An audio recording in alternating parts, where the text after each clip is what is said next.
र गाइजहरु आज चाहिँ गैंडा मार्ने योजनामा हामी योजनाबद्ध छौं र आज चाहिँ गैंडा मर्दैछ अनि सौर्य संक्रान्तिको अवसरमा गैंडा ढाल्नको लागि हामी हिँडिरहेको अवस्थामा छौं। यहाँनिर हाम्रो जुरिर बाजेको अलैँची बारी पनि चट्टसँग यस्तो बबाल देखिन्छ यहाँनिर, तर हल्का हल्का सेप भएको कारणले निकै अलैँची बिग्रिरहेको रहेछ।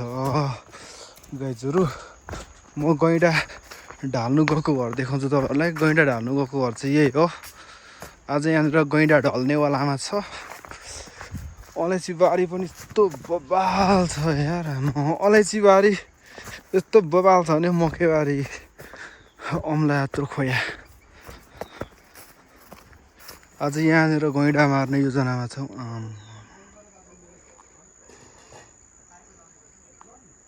म चाहिँ पुगिसकेको अवस्थामा छु भने यहाँ यस्तो भिरमा हिँडिरहेको छु है त गाइजहरु। यो चाहिँ बाटो हैन,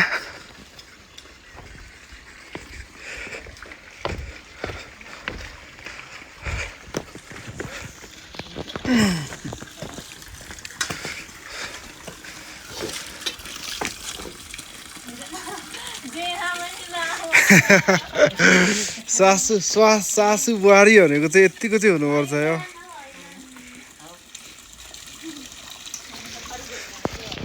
अनि आउनुहुन्छ हाम्रो प्रकाश, पहिला चाहिँ दाजु अहिले चाहिँ फुपाजु। पानी नलगा श्रीढुङ्गाले भाला रेड्दै हुनुहुन्छ।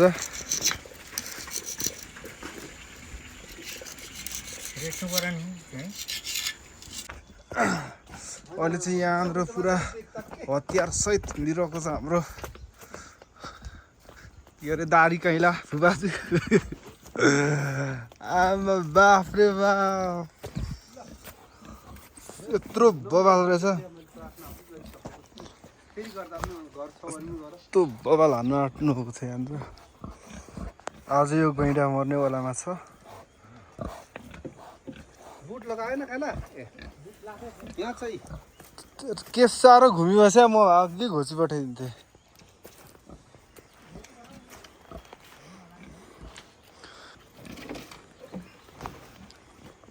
भित्रै रासमा नि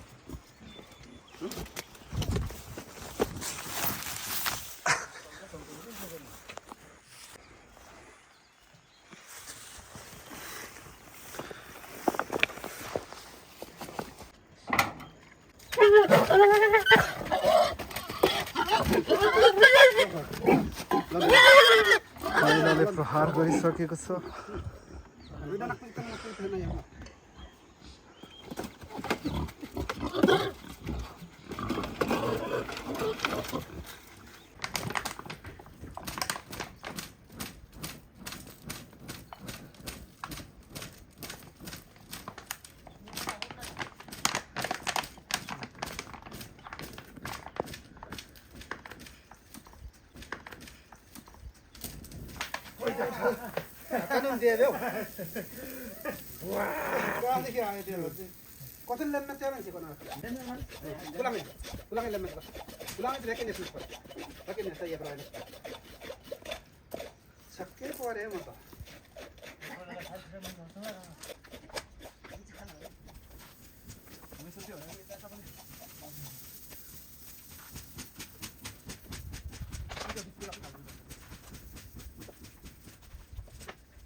पेट्रोल जमाले के गर्नु, ट्र्याक्टर जोड्नु, ट्र्याक्टर जोड्न ल्याएको बाबाले माथि आफै लिएर आएछ मेरो पालो।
पानी परेर अहिले हाल चाहिँ मासु काट्नु धौधौ भएको अवस्थामा यस्तो पानी झरीको कारणले पाल टाङ्नै पर्ने अवस्थामा पुग्यो।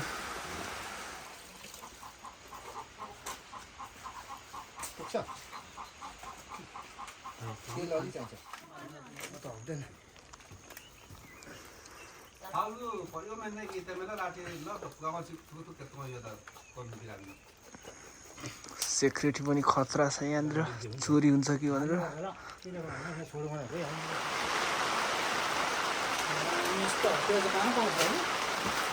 त्यो मैले ल्याएको नि काठमाडौँदेखि नै। यहाँ हुँदीको कामीहरूले बनाउनु जान्दैन नि, त्यसले त मासु काट्ने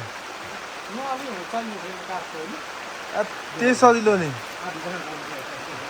अब उयोले दुई फ्याक हान्नु त यस्तो मजाले जान्छ कि।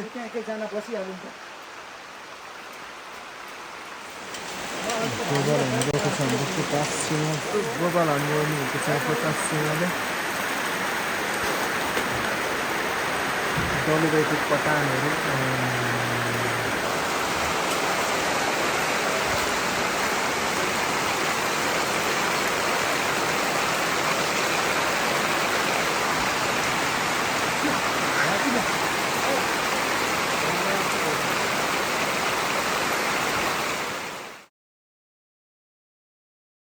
सानोमा गाइजहरू हामी यसको गोल बनाएर खेल्थ्यौँ। गोल सुँगुरको मुत्ला साइडको सानोमा गोल बनाएर खेल्थ्यौँ। यस्तो बगिरहेछ आम्मा। हो प्रकाश दाजु, पानी त यहाँ आइपुग्यो त। हो यो नाली पो जाँदैन त पानी। हो तले दाजु पानी पो आयो त त्यहाँदेखि।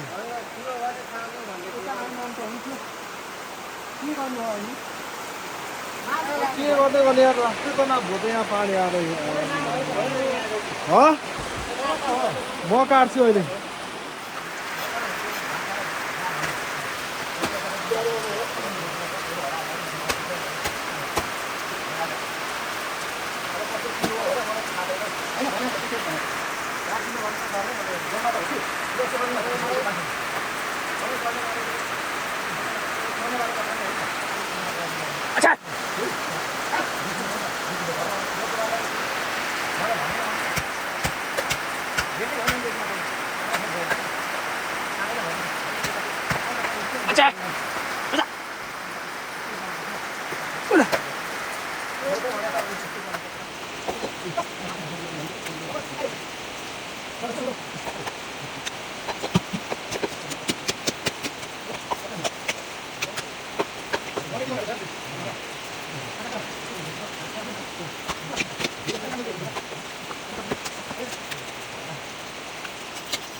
गाइजहरू यहाँ चाहिँ यस्तो पानी झरी परेको बेला हामी चाहिँ चट्टै घुमेर आमा र म यहाँ बसिराखेको अवस्थामा छु। अनि यहाँ त काम हुँदैछ है, हामी चाहिँ सट्टा हो फटाफट गरौँ क्या फटाफट। डले दाजुको मुस्कानै खतरा छ। हो ठुल्दाई यस्तो पानी झरी परिराखेको छ। साउनमा मासु खानुपर्ने निकै धौधौ अवस्थामा छ। यहाँ प्रकाश त्यहाँ कुद्दै हुनुहुन्छ, अनि यहाँ हेर्ने मामा बिन्दास पारामा हेर्दै हुनुहुन्छ, अनि म भने यहाँ बसेर अवलोकन गरिरहेको छु। गाइजहरू हेर्ने मामाको मुस्कानै खतरा, मुस्क हाँस्दै हुनुहुन्छ।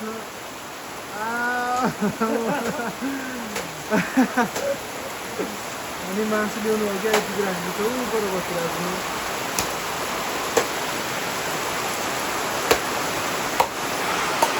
हो प्रकाश दाजु त्यहाँ भाग लौ न, भाग।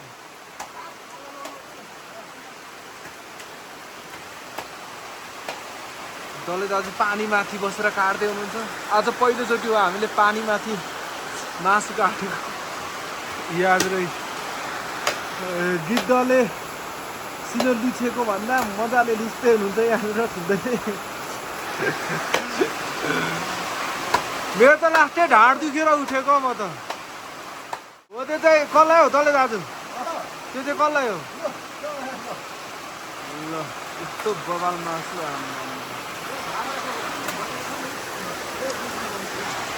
यति एउटा सुँगुर साउने सङ्क्रान्तिमा बेच्नु नसक्ने जोरपोखरी चतुरेको कदम सुहाङको के गेस्ट हाउस भन्नु यार यति मासु बेच्नु सकिँदैन यति मासु बेच्नु नसकेको कारणले अहिले चाहिँ हामी चाहिँ गाउँमै बिक्री गरेर खाने हिसाबले हामी यहाँ 3 दिन गर्न सक्नेहरू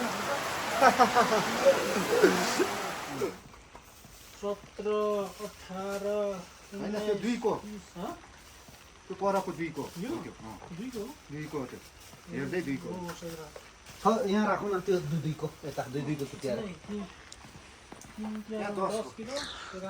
सुँगुर पनि सानो त गैँडा 1 क्विन्टल 20 केजीको मासु उठे सिध्याइयो जम्मा टोटल 1 क्विन्टल 20 केजी थियो पदम सुहाङ त्यो फ्रेस हाउस चलाउने जोरपोखरी र चतुरेमा हुटहुटी गर्ने मान्छेले मासु उठाउन नसकेको कारणले यहाँ दले दाजु प्रकाश सुहाङ यता पर हेरौँ हाम्रो आर्मी हेमबहादुर पुछाडे कामथानामा उता बम्बे सुहाङको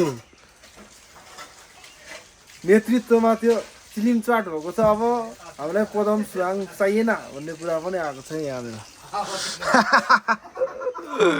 हो गाइजहरू अहिले चाहिँ हामीले गैँडा मारी सिद्धाएर गैँडाको मासु बोकेर हिँडिरहेको अवस्थामा छौँ अनि यही घरमा गैँडा हालेर ढालेको हामीले म यहाँ हिँडिरहेको अवस्थामा छु यहाँ पनि मासु झुन्डै राखेको छु झोरामा पनि बोकिराखेको छु भने यहाँ माथि हिँड्दै हुनुहुन्छ दले सुहाङ र नरमान श्रेङ मामा यहाँ यसरी हिँड्दै हुनुहुन्छ गाइड्सहरू भने म चाहिँ अहिले यहाँनिर हेरौँ त यस्तो बबाल छ आम्मामा यस्तो बबाल छ यहाँनिर अलैँची फेरि बाजेको म चाहिँ हिँडिराखेको छु है त गाइजहरू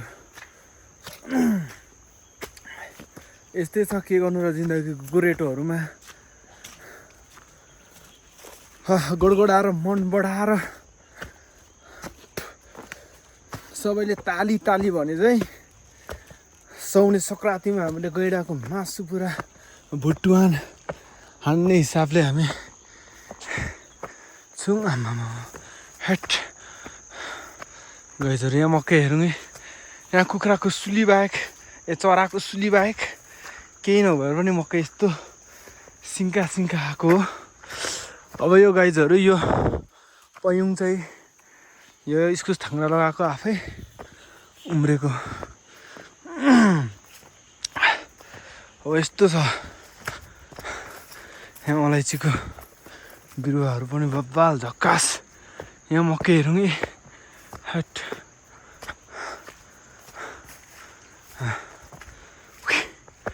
तो गलियो यार पुरै हिँडेरको अवस्थामा छौँ यहाँनिर त्यो बबाल अलैँची फल्या छ फेरि यत्रो यत्रो अलैँचीको बिउ आमामा अलैँची हाइट यहाँनिर गेट देख्न सक्नु हुनेछ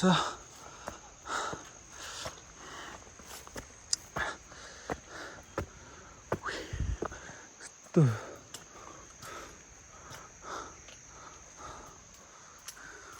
यहाँ गेट यस्तो छ हेरौँ यहाँ गेट भर्खर काटेको रहेछ यहाँ देख्नु सक्नुहुनेछ चाहिँ हाम्रो धुर्पी बाजेको घर यो पहिला काइलामा कान्छा अन्तरै हुँदाखेरि रोप्नुभएको यहाँ हेर्ने ट्याक्टरहरू 3वटा यहाँ ग्रासको फुल